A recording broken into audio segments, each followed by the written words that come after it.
How to practice Mel Bay using the principles of correct practice for guitar. Hello, I'm JB Andreas from Guitar Principles, and I'm going to show you how to correctly practice the great material in Mel Bay's method, grade 1. I'm using the original one, not the expanded edition. Now, the material is great, however, there's absolutely no instruction of how to practice it or what your fingers should really be doing. So if you are practicing this without the training of the principles of correct practice for guitar, you're going to be in for a world of hurt.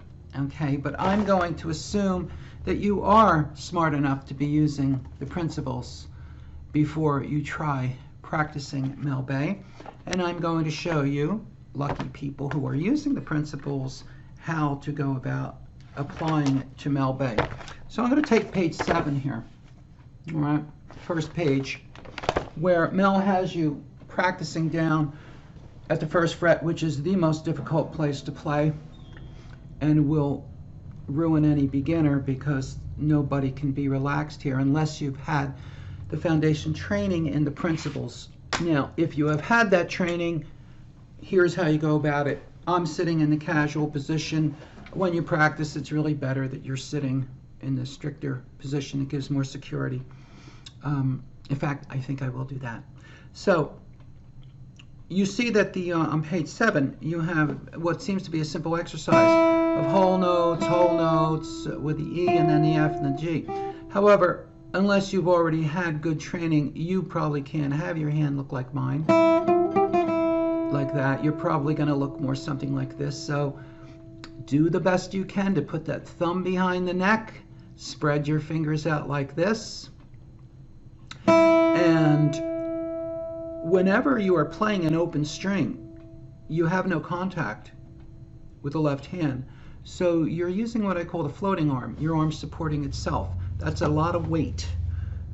What you should do, I use this all the time in advanced playing, make some contact as you're holding your arm here. Just touch some fingers lightly down to some strings while you play the open. That way you're going to find that F so much more easily.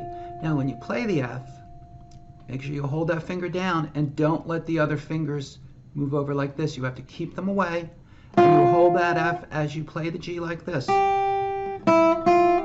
that's what it's going to look like as your fingers play. If your fingers do this, which all fingers will do unless you've had good training, then you're going to struggle. You're going to be all tense in your whole arm and try to pry that finger away. So be mindful of that. Touch lightly. Use what we call in principles training no tempo practice. So there'll be no speed. Don't pay attention to him with the 4 beats there. Practice it with no beat like this. When the 3 goes down, don't let your 4 do this. Okay, if you've had the principles foundation training, this is all easy for you to do. Okay, on page 8, you have his work just giving you some more experience with recognizing these notes. So now you have quarter notes, and you have things like this. Whenever the 1 goes down, keep it down while you reach for the 3. Now, then I have to take them both off and play the open. I have to hold my hand very steady, or I can make some contact. Now, you just have different examples of mixed time values going on here. As far as the technique goes, it's all the same. Best thing you can do is to use the basic practice approach found in chapter 5 of the principles when you practice this stuff. Okay? Here's the basic practice approach. And it tells you to first ignore all rhythms and time values and only play things no tempo while you watch your fingers and pay attention to your whole body and stay relaxed. Then after you do that, then you take your metronome. You put it on 60. You don't play 1 quarter note at 60 because it's way too fast for any beginner to do comfortably. You take 4 clicks for every note you see, regardless of its time value. So if I were to do the 1st string etude on page 8, I'm going to take 4 clicks for every note.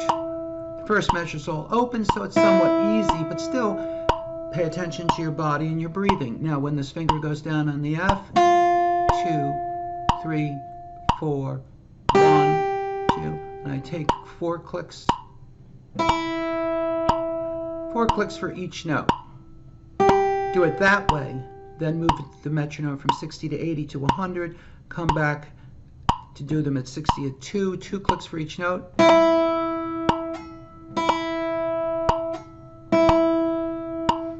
If you can't do that smoothly, you'll never play it to the rhythm that's written there, to the basic beat, which would be, okay, since we have all quarter notes here,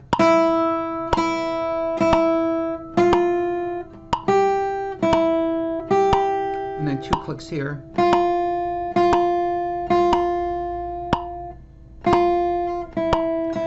So that's how to practice these 2 pages, 7 and 8. Page 9, apply the same thing to learning the notes on the B string.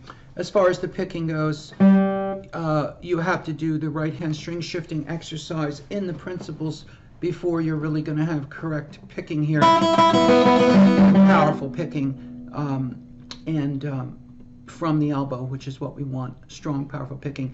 So do the best you can. If you don't have the principles training, to hold the pick like I'm holding it, use your arm like I'm using mine, keep the shoulder relaxed, and move from the elbow and pick strongly. Don't do weak picking like that, because that will get you nowhere. It has to be all strong. You could do these exercises all down picks too. Okay, and that'll take you through